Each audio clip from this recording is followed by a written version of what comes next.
When a great change is about to occur in a man's life, it rarely arrives with trumpets or grand announcements. It begins quietly, like a whisper in the dark. It starts as a subtle unrest, a discontent that cannot be explained and yet refuses to be ignored. This is no ordinary dissatisfaction. It is divine. It is the Spirit's signal that a new chapter is on the horizon. It is the vibration of something larger preparing to manifest itself in your life. The world may call it coincidence or emotional turmoil, but the wise know it as the first stirring of the divine hand moving in their favor. You may be in a place right now where everything seems uncertain.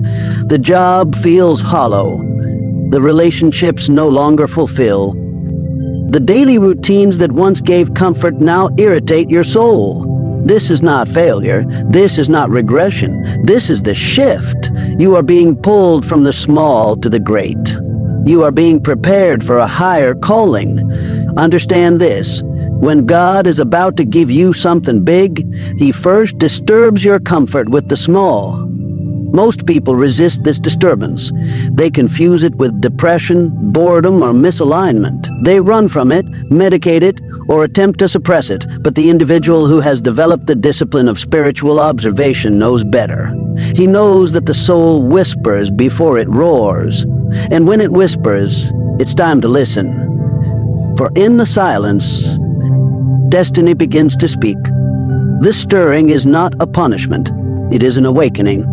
You are being invited to participate in the rearrangement of your reality.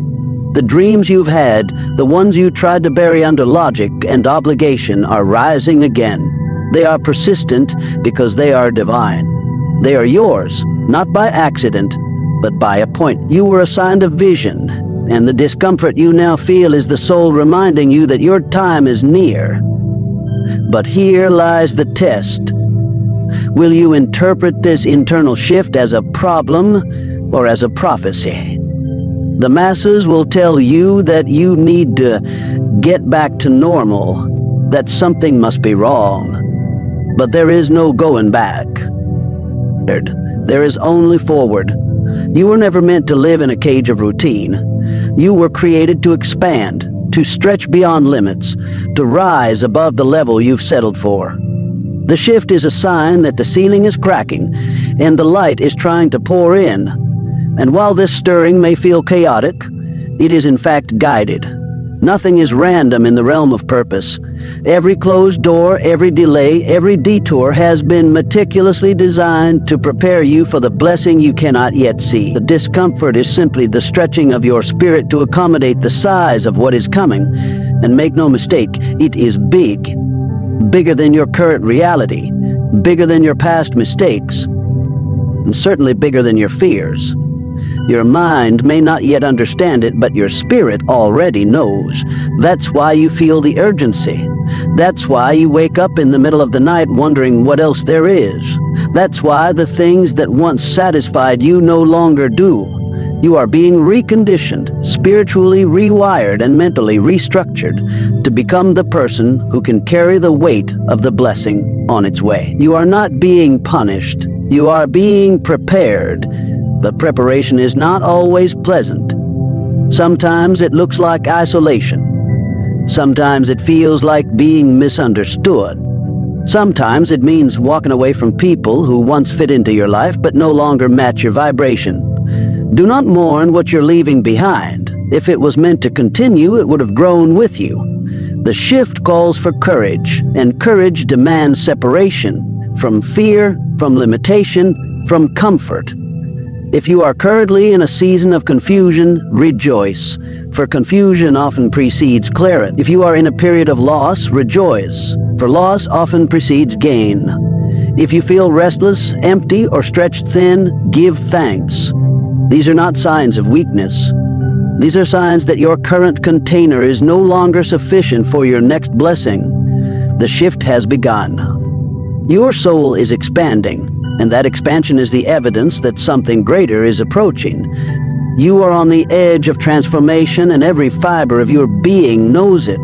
The greatest mistake one can make during this sacred transition is to ignore the signs, the discomfort, the changes, the inner voice. They are all signals from the divine letting you know that movement is occurring behind the scenes. What you see is temporary. What you feel is spiritual. The world may not yet recognize what's happening to you, but you must recognize it yourself. You must honor it. You must trust it. Because when God is about to give you something big, He always starts by shifting the soil beneath your feet. Everything great is built in the physical world. It must first be constructed in the mind. Every man who has ever risen to greatness has done so through the power of faith and through the unwavering clarity of vision. These two forces, faith and vision, are the invisible architects of destiny. They are the blueprints of all that is seen, the unseen forces that carve paths through impossibility and bend reality toward the one who dares to believe. Faith is not a passive hope. It is not wishful thinking or blind optimism. Faith is a deliberate, conscious act of conviction. It is the internal agreement with a truth not yet visible to the eyes, but fully realized in the spirit. A man of faith walks not by what he sees, but by what he knows. He may be surrounded by lack, but within his mind he sees abundance. His current circumstances may scream limitation, but his inner world remains anchored to a vision of expansion, of growth, of divine promise. Vision, on the other hand, is the spiritual preview of coming attraction. It is the ability to see beyond the facts, to look past the surface and to glimpse what could be instead of what is. It is the seed of greatness, planted in the soil of imagination and watered by belief. Without vision, man is blind, regardless of how well his eyes work. Without vision, he stumbles through life reacting instead of creating, surviving instead of leading. But with vision, a man becomes unstoppable. For when he sees it within, the outer world must eventually conform. There is a divine law that governs the relationship between faith, vision, and manifestation. That law is simple. You will never receive what you are unwilling to see and believe first. The world gives to the man who sees beyond it. Life responds not to desperation, but to conviction. If you desire something big, you must see it clearly, and you must believe in it fiercely. It is not enough to wish for success. Consider the farmer who sows his seed into barren ground. He sees no immediate result. The soil is dry, the skies may not promise rain, but still he plants, still he waters, still he watches. Why? Because he has vision. Because he believes that the harvest is inevitable. He does not wait for the crop to appear before acting in faith. He acts as if it is already done. That is the essence of faith. Faith is beyond faith. That is the power of vision. When God is preparing to release something great into your life, He first tests your ability to believe before you see. He allows you to walk through seasons where nothing around you affirms your dream. He permits delays, disappointments, and even setbacks, not to destroy you, but to develop your spiritual eyes. He wants to know if you will keep your mind fixed on the promise, even when the process is painful. He wants to see if you will speak the language of belief, even when surrounded by evidence of the contrary. In these moments, affirmations become the tools of reinforcement. They are declarations of faith. When you speak, "I am successful," while still standing in the middle of lack, you are not lying, you are leading. You are leading your mind, your emotions, and your spirit into alignment with what God has already ordained. You are reminding the universe of who you are and what belongs to you. The world is moved by clarity and conviction, and affirmations are the voice of both. The man who affirms his vision daily is the man who refuses to negotiate with doubt. He understands that his words are not just sounds, they are instructions. They shape the subconscious, influence behavior, and eventually dictate results. What you speak consistently, you begin to believe.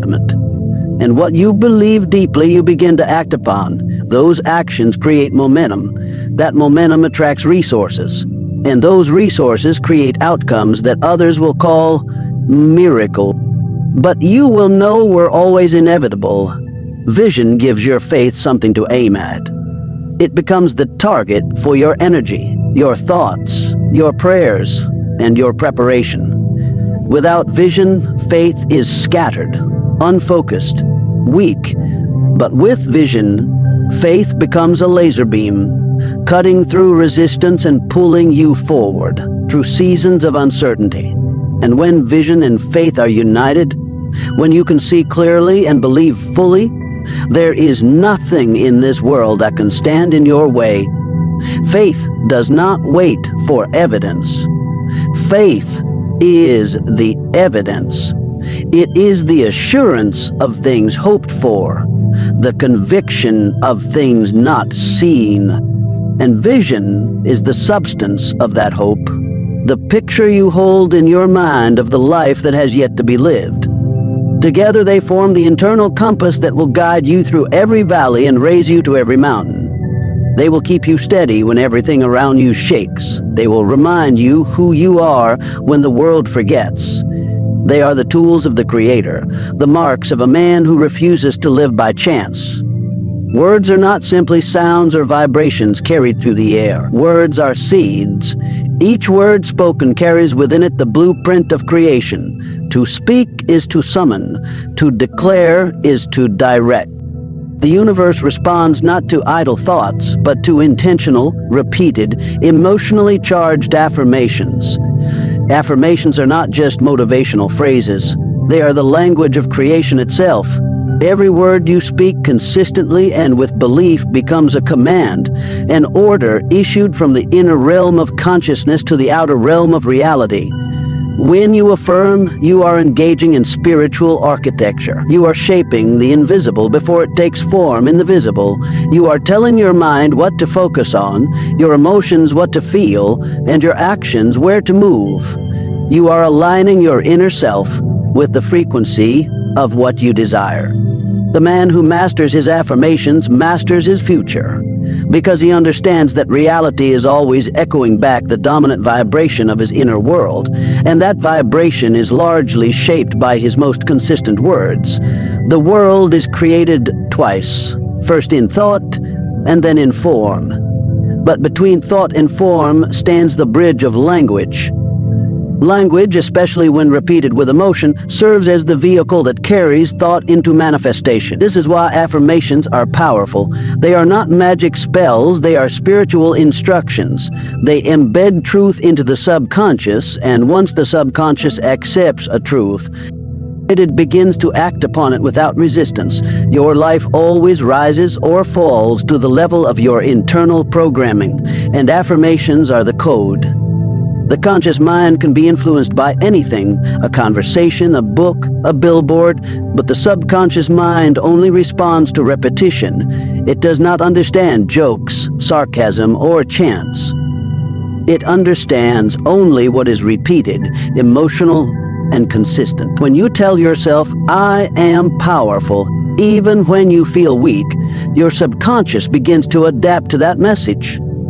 When you say, "Wealth flows to me," even when your bank account says otherwise, you are reprogramming the internal narrative that has held you back. But affirmations are not only for inspiration, they are for reconditioning. Most people were not raised with empowering beliefs. They were told what they couldn't do. They were programmed to expect struggle. They were taught that life was hard, success was rare, and money was evil.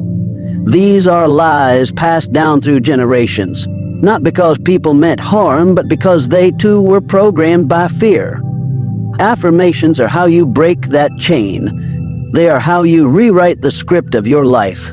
When you affirm, you are not only speaking to your future, you are erasing the residue of the past. It is not enough to affirm once and expect change. Just as a seed must be watered daily, so must your affirmations be spoken daily. The power is in the discipline. The magic is in the consistency.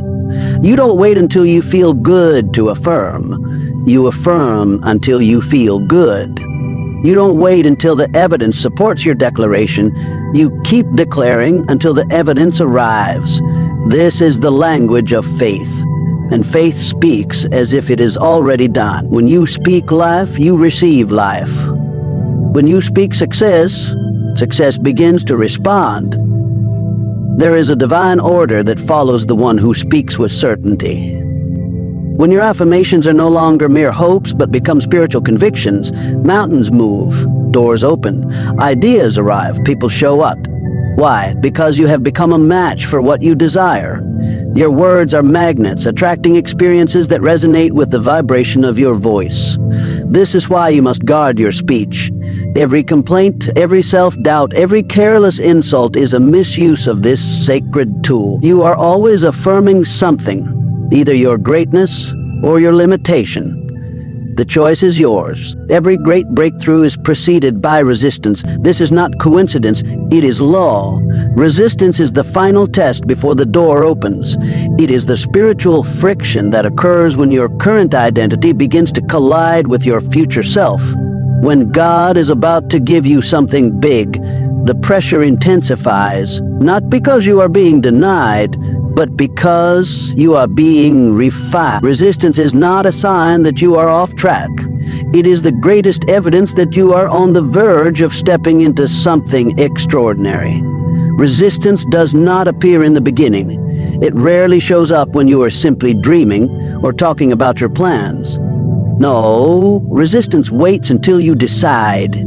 It waits until you move from wishing to working. The moment you begin to act with intention, the moment you begin to walk toward the vision with conviction, resistance rises to meet you.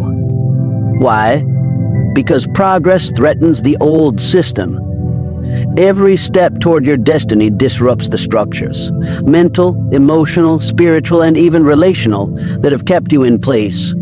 There is a war that begins the moment you say, I will change. When you decide to elevate, to leave behind fear, to speak with boldness, to live with purpose, all the dormant forces that benefited from your silence, your self-doubt, and your limitation come alive.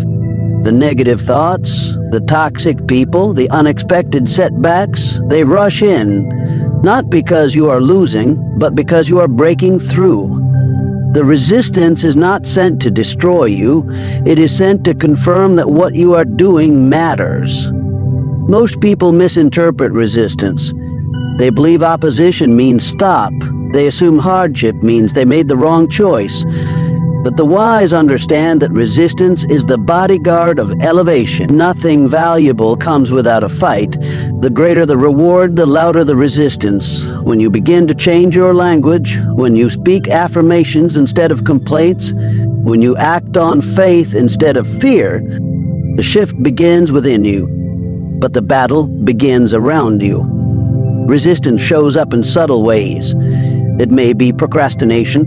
It may be sudden fatigue, as if your body conspires against your ambition. It may be unexpected distractions or crises that seem perfectly timed to derail your momentum. Resistance will use your past against you. It will whisper old doubts, bring back old failures, magnify old wounds, not because any of these things have power over you, but because your old identity is fighting to survive.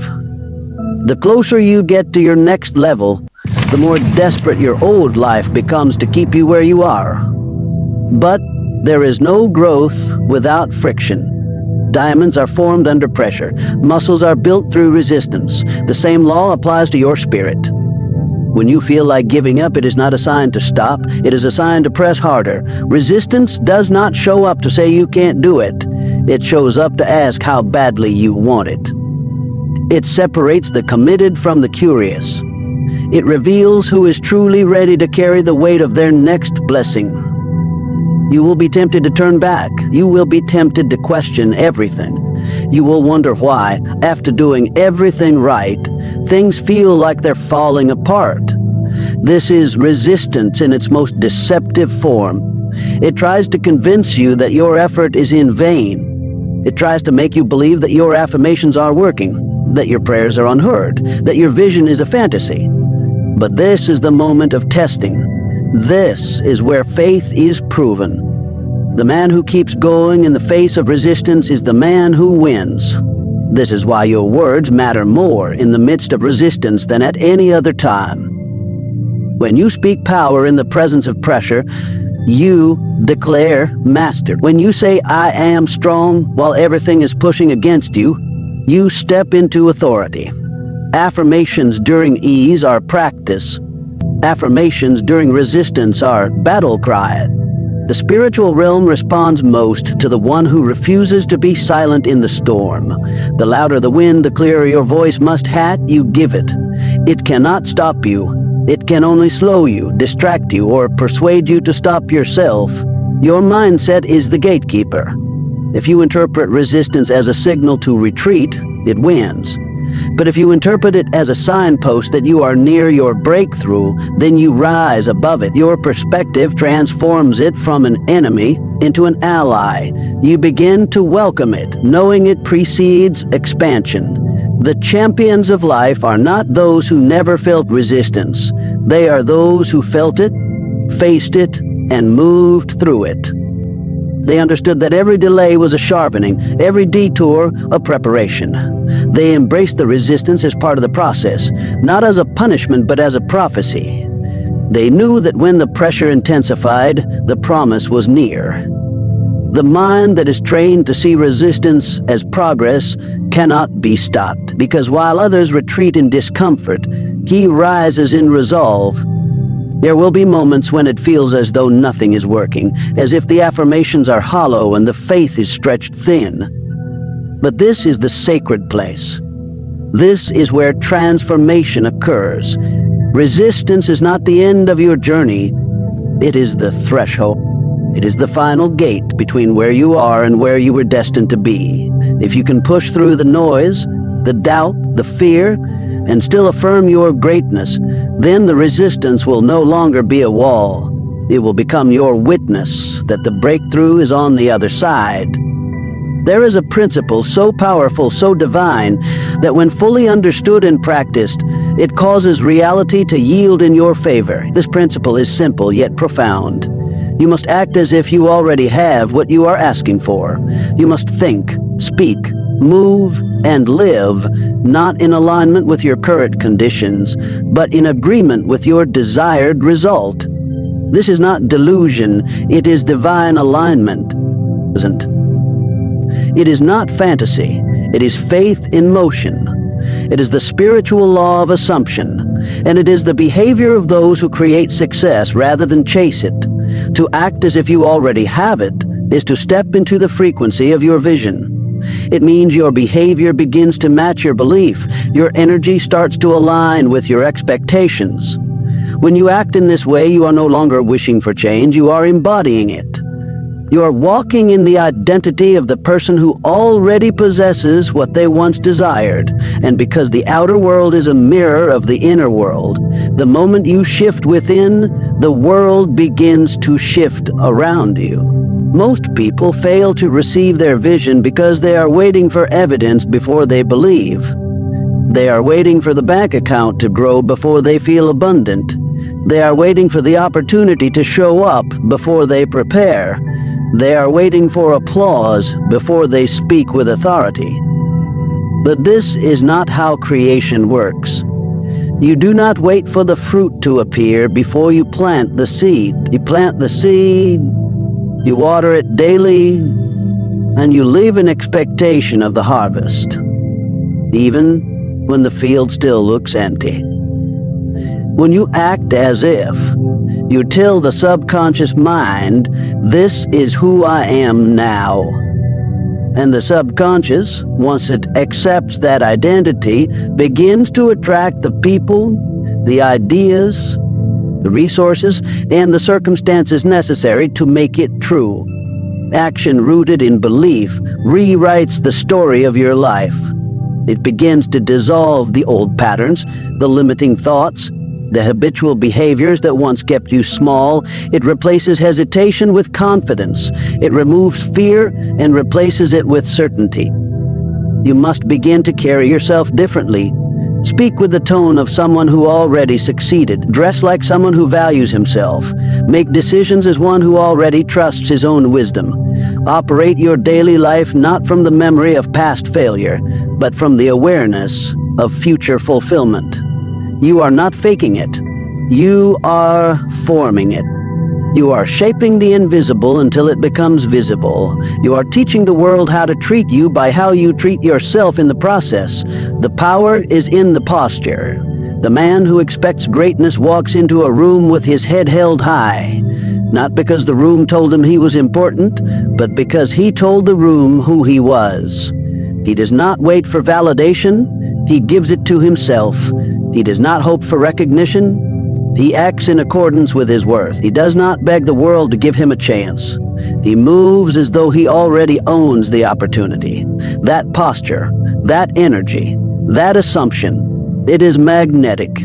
It draws to him what others chase for years. Your mind must be trained to live in the end. When you close your eyes and visualize your dream fulfilled, you must not see it as something far off in the future. You must experience it as already done. Feel the gratitude, feel the joy, feel the power. Then, when you open your eyes, carry that emotion into your actions. Make decisions from that place. Speak from that place. Engage with life from that place. This is how timelines collapse. This is how years of struggle turn into moments of transformation. You cannot simultaneously believe that you are wealthy and behave as though you are broke. You cannot affirm love and then treat yourself as unworthy of it. You cannot declare success and then run from every opportunity to grow. Your actions must support your affirmations. Your habits must mirror your vision. This alignment is what triggers acceleration. When your inner and outer worlds agree, manifestation becomes inevitable. Understand that acting as if requires courage. It demands that you ignore the opinions of those who cannot see what you see. It requires you to walk by faith and not by sight. It may mean making bold investments in yourself. It may require you to step into rooms where you feel unqualified, to take risks that stretch you, to let go of the familiar for the sake of the extraordinary. But this is the price of elevation. This is the behavior of those who are chosen for more.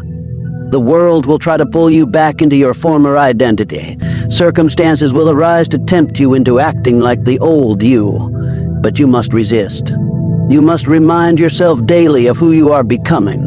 And then, even when the evidence contradicts it, you must act in full agreement with your future. Do not allow the delay to discourage you. Do not allow the temporary to define you. Speak, walk, think, and move as the man who has already received it. Because once you do, the world has no choice but to catch up. Every act of alignment builds momentum. Every step taken from the identity of success reinforces your position in the realm of manifestation. The more you act as if, the more natural it becomes. The more natural it becomes, the faster your reality conforms. You are not pretending. You are remembering. You are returning to your true nature, the one buried beneath doubt, fear, and conditioning. You are reclaiming your power as a co-creator, a man of vision, a leader of destiny. To act as if is to declare to the world and to yourself that you are ready. It is the announcement of arrival before the doors even open. It is the signature of certainty on the blank pages of your future. And once you have made this internal shift, once you no longer ask for permission to be who you already are, the external must respond. Because faith, when put into action, becomes the most unstoppable force in the universe.